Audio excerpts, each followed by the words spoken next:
Hello everyone and welcome. In today's video, I'm going to talk about return-oriented programming and how to defeat DEP.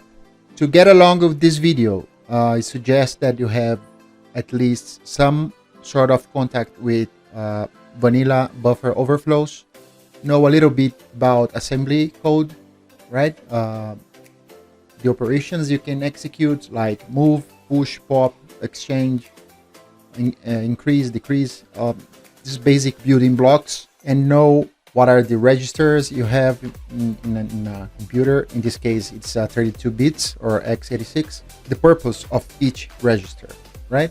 So let's begin. As I said, previous buffer overflow experience with the vanilla, some assembly knowledge, and know what are the opcodes and the registers, the purpose of each registers. We have some special ones, for example, the EIP, ESP, and EBP that you need to know. So if you have previous experience with buffer overflow, you certainly know the purpose of that. A stack-based overflow is a condition where the buffer being overwritten is allocated on the stack. For example, can be overwritten by a variable that has no control of the size, and we end up taking control of the return address.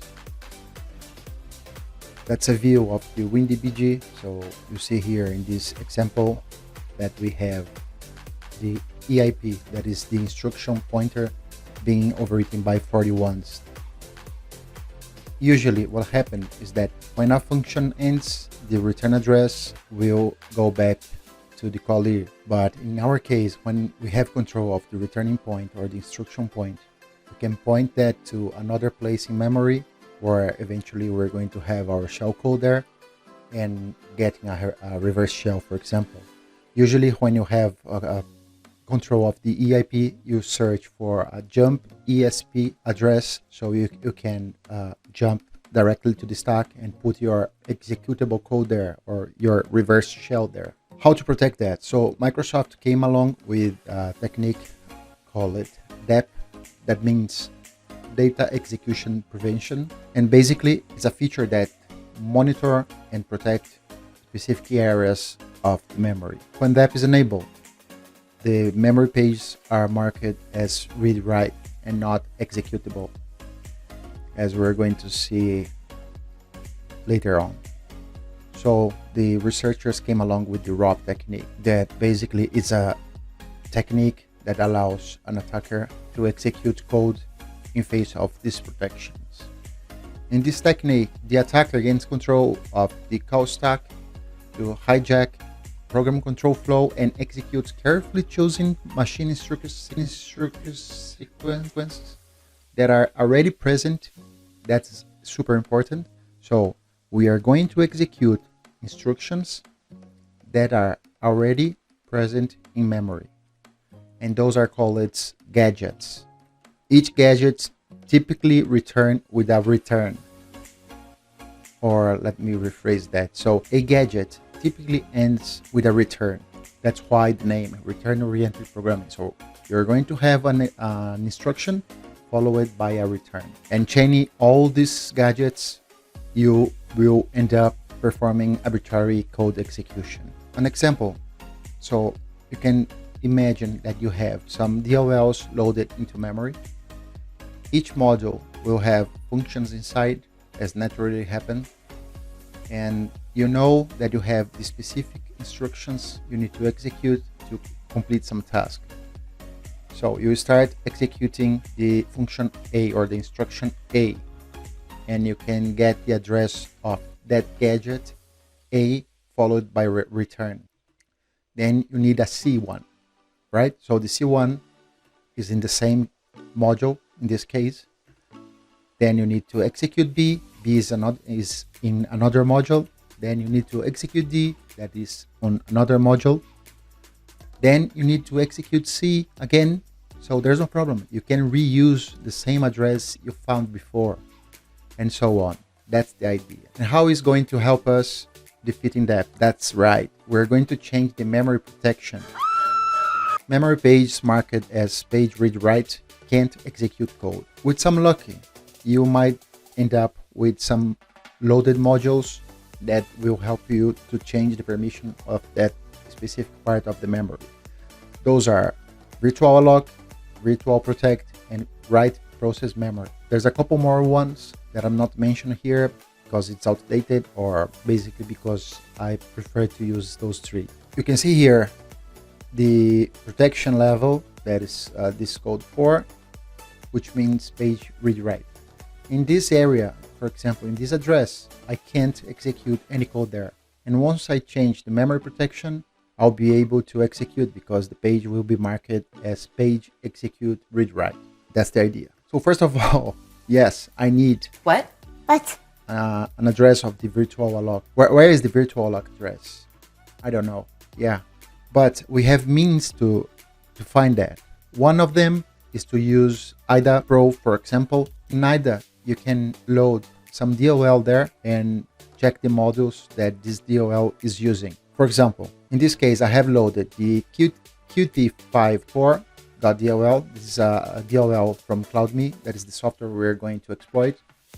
And searching the loaded modules, I can find VirtualAlloc and flProtect. In this case, I have the choice to use any one of those two. I opt to use the VirtualAlloc one, but they are very similar. So I mentioned about modules. What modules can I use? The modules that will be better or easier to make your life easier would be the modules without protection. What is that? Modules without protections like ASLR, DEP, SAFE, SEH, and any other sort of protection. So you can see here, those ones, no, it's a big no. But the other ones are good to go, except this CloudMe. There's a particularity here. It ends with a no byte, and this no byte is bad. But we have several other modules that we can use. And how can I extract the OP codes from the modules? So there are several tools out there. The one that I choose is the RP++. I have the link here. I can put the link into the description, and can be found on GitHub. It will read DLL and output the opcodes into a file. So this way you have the address and the instructions that were found. And you might think, yes, it's hard to find here. It's hard to find. It's not hard, but it's a pain to search for the opcodes inside this file. To overcome this, I end up writing some simple script that is in GitHub too. You can find there. It was written using .NET, because I'm .NET developer my whole life, and I really like to write code there. And what this tool will do, it's read the RP++ output file, classified and put into categories the simplest gadgets possible that will make my life easier to create the ROP chain. So that's the output of the program. It will read all the gadgets and will select and put into categories the ones that I choose here. Demo time. Let's do it. I will open my Windows VM. I have a remote desktop here for the end. And also I have the CloudMe Sync. The version of this one is the 1.11, about 1.11.2.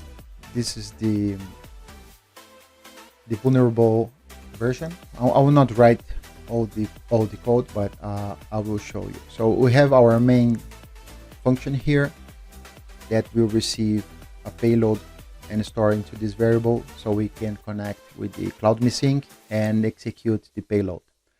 The payload, it's a huge function. I'm going step by step here. The offset to reach the EIP is 1052. With this number, we will reach the EIP and get control of the instruction pointer.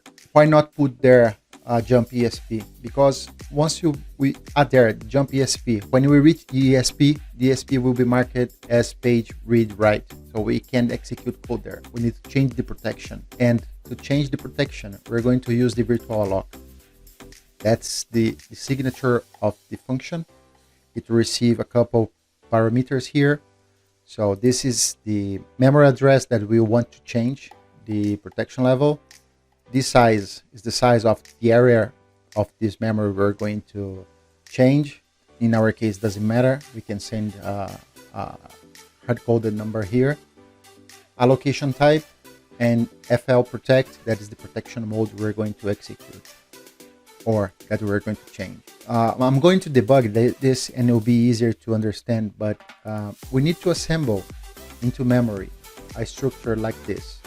So we'll have the address of the VirtualAlloc, we'll have the return address of the function, but in our case, the return address and the lpAddress will be the same. 1 for dwSize, 1000 for flAllocationType, and 40 to flProtect. That will change to page execute read write. So let's start chasing the VirtualAlloc. I will open here my Kali and I will load this DLL. It is KT5 core. Load existing. So this is the disassemble code. I'm not going to dig into that, but what I'm interested here is on tab imports. We have all the imported functions. If you type Ctrl F, it will open here search bar, and searching for virtual, we will see the VirtualAlloc function. This is the address of the function. No, it's not.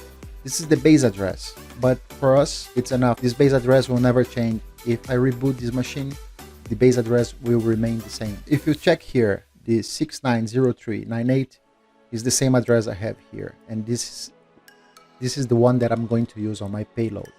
So let's forget about this piece of code for now, the shellcode. I'm going to get back this at the end, and let's start here with the payload.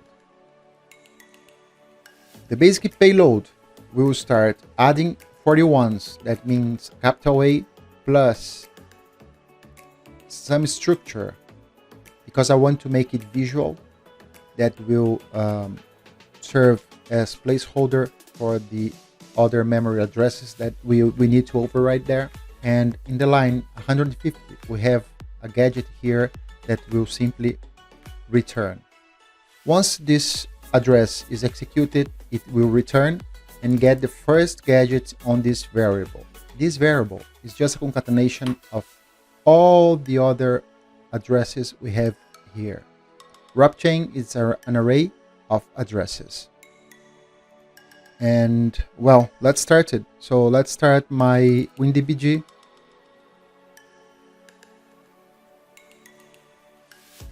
F6, and let's search for the CloudMe .exe.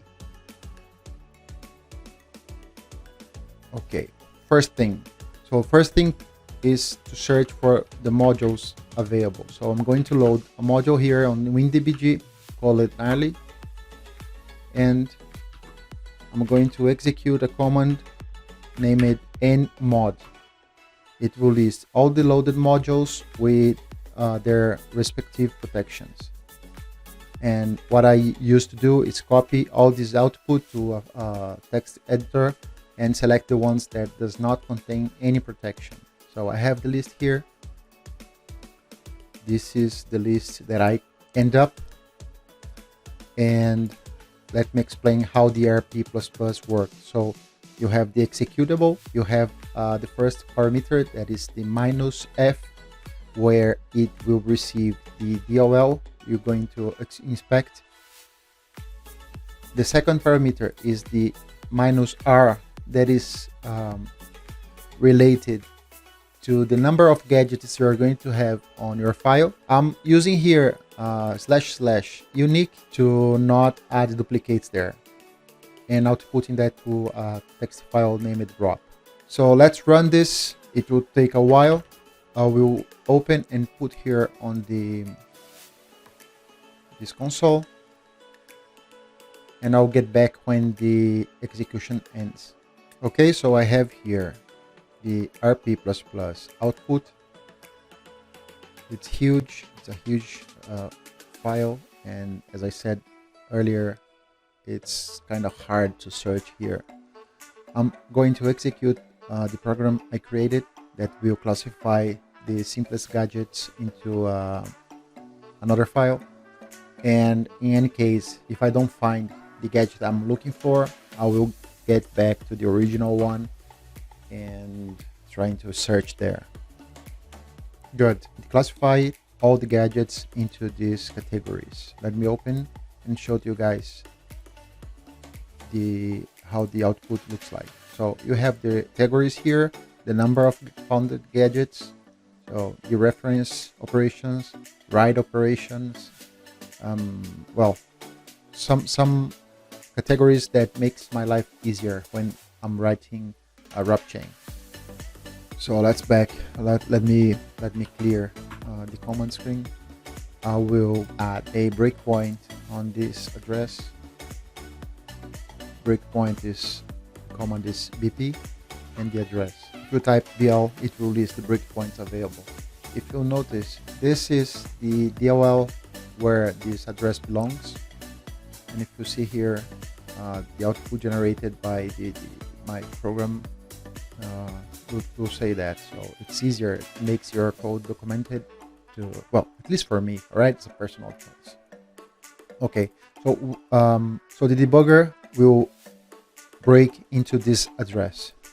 Let's run debugger with G or F5, and we can clear the screen, CLS, and run with Python our program. Connected, packet sent, and our breakpoint was hit. This is the address that we set up earlier, and we are hanging there. Let me display the contents of the ESP, the stack. This is the content of the stack. But if you remember,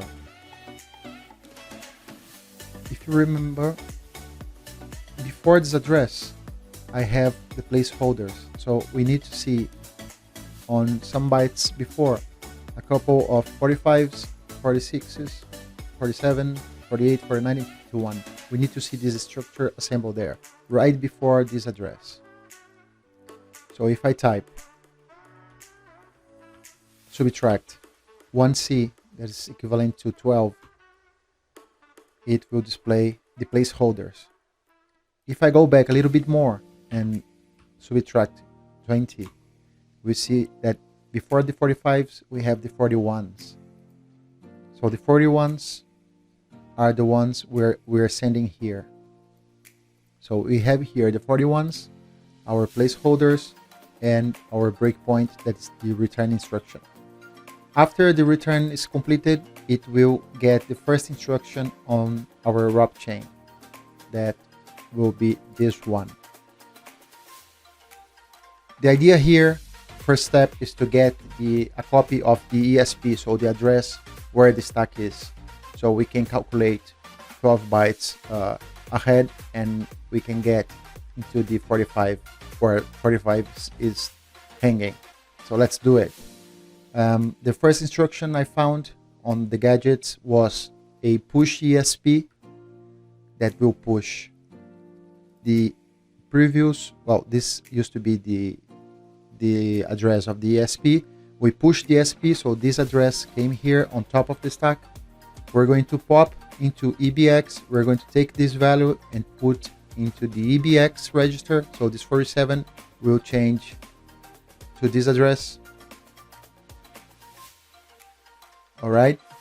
And we're going to pop into ESI this value. What does this value means? This value means 20.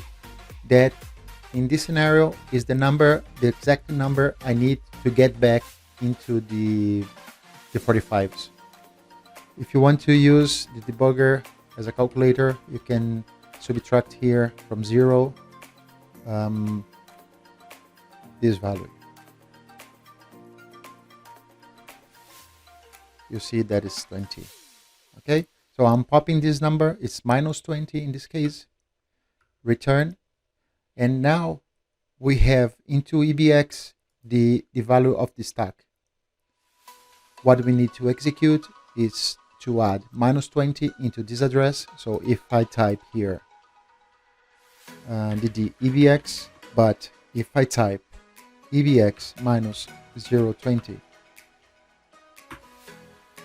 then we'll see that this address corresponds to the 45s, and that is where we need to start building our ROP chain. All right, so let's add that to EVX. So EVX will become 3E4. All right, it became 3E4. And if we type ddEVX, we're going to reach the 45s. Let's return. Now, I'm going to do a sort of operations here because I want.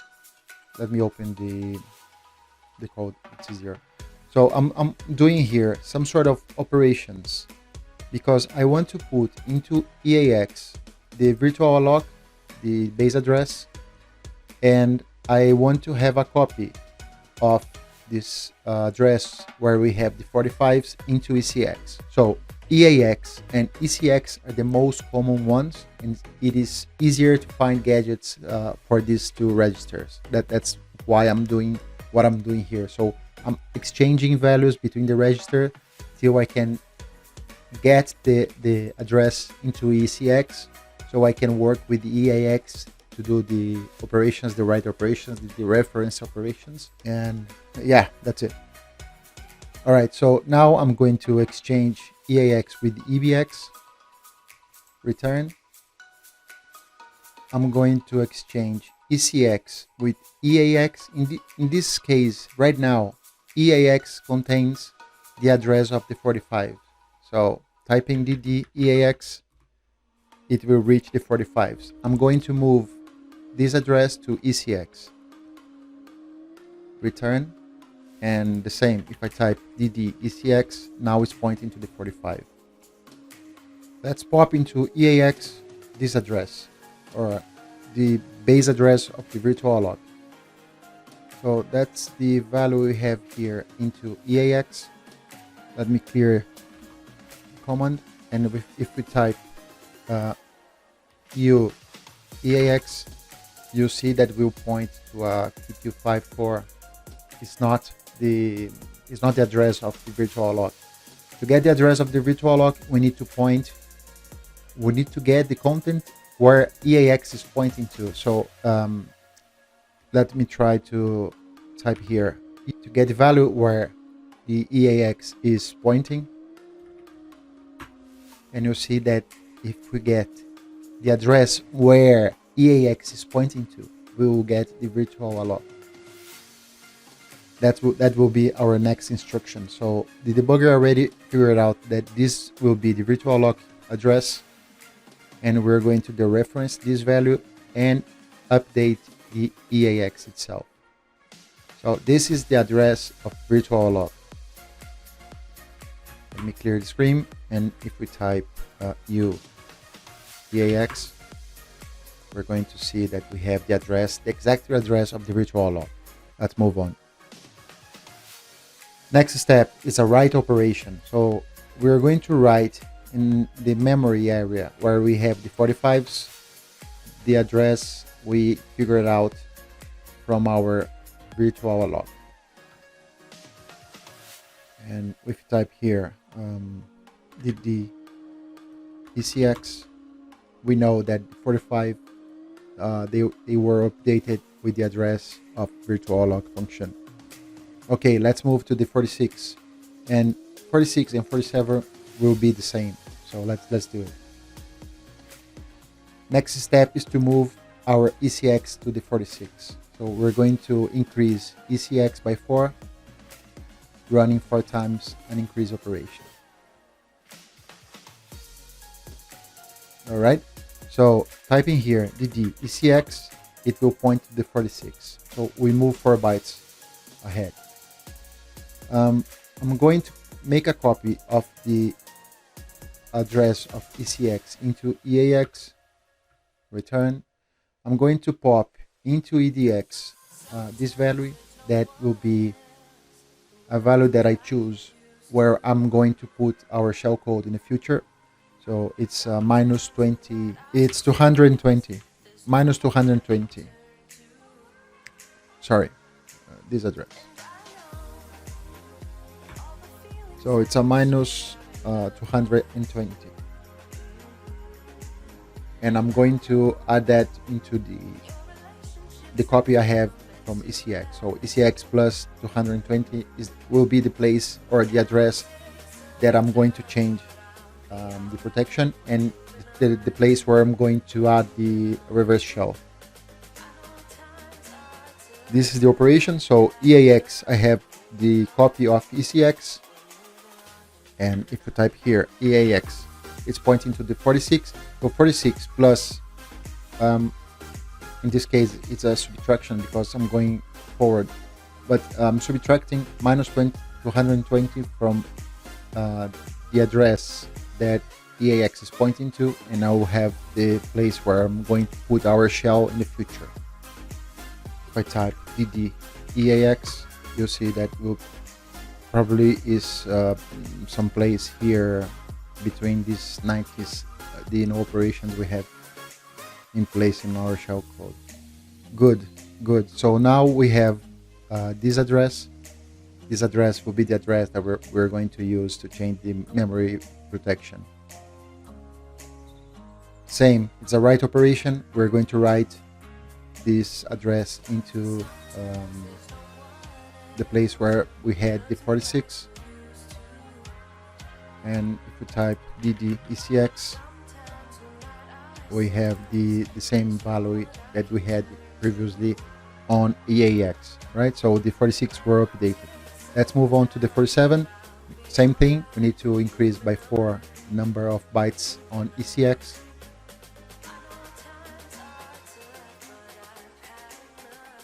And if we type dd ECX, we are now on the 47.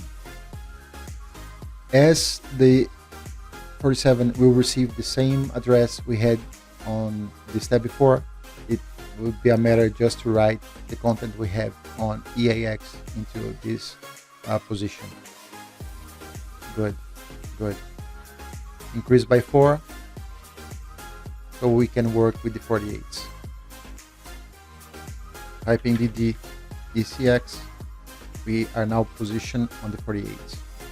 I'm going to pop into EAX the value of -1. -1, why is that?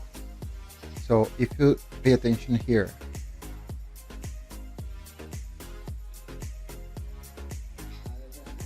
we already set up the VirtualAlloc address, the return address, and LP address. Now we need to put 1 into the dwSize. And why not just sending 1? Because 1 contains no bytes and -1 don't. I'm going to include -1 into EAX, and so pay attention here on the EAX, and then we're going to negate the EAX. ECX now became 1, and we did not send any no bytes on our payload. Write operation, so we are replacing the 48s with 1. So the ECX now we have 1 where we used to have the 48s. Let's move on 4 bytes.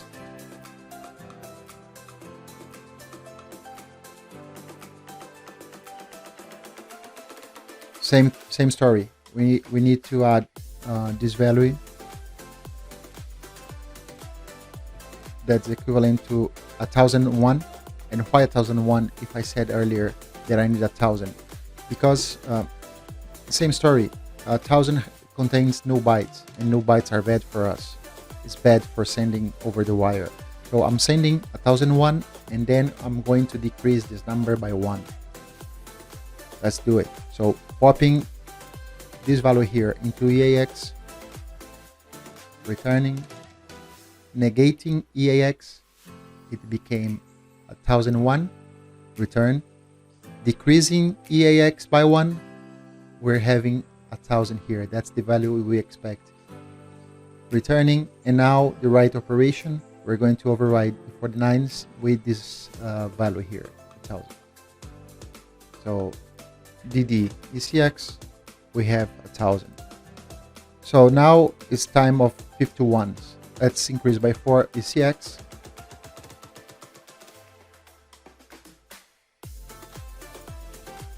We're going to pop -40 into EAX. We're going to negate EAX. And now we have the 40 return and the write operation. The 51 will become 40. Checking. And we have 40 here. So if I type ECX -01C, we're going to see all of our parameters here placing into memory. Here we have the EIP and our ROP chain. So everything is fine. And what we need now is our last step is to position the stack, the ESP, the stack pointer, to the address where we have the VirtualAlloc. Let's do it. So I'm copying the address of ECX into EAX, return. I'm popping this value into EDX. So if you see what value is this one, it's -14. -14 is the exact number I need to reach the virtual address placing memory. So let's pop into EDX, return. I'm adding this -14 into EAX. And now if we check EAX, we have the address of VirtualAlloc. All right, let's return. That's the good part. I'm going to update the stack pointer with the address we have into EAX. So the exchange will exchange the values between the registers. And we can see here that we have our VirtualAlloc ready to be executed. So this is the VirtualAlloc, the address of VirtualAlloc. This is where our shellcode will be placed, and the parameters 1000 and 40. Okay, all good. Let me clear the command. If I type here bang vprot and the address, you see that right now it's page read-write protection level. I'm going to start my Metasploit console here, and then I will let the execution goes on the debugger. All right, so it's ready. Okay. Moment of truth. I will hit F5, and now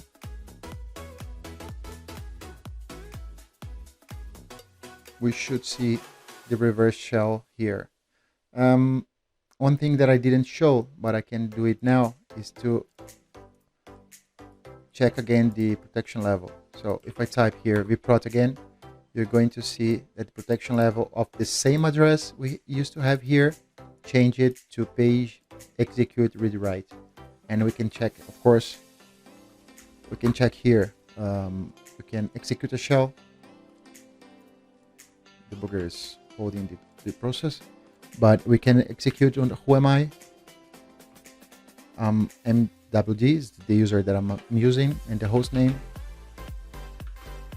is the client, the machine that I'm running all this stuff.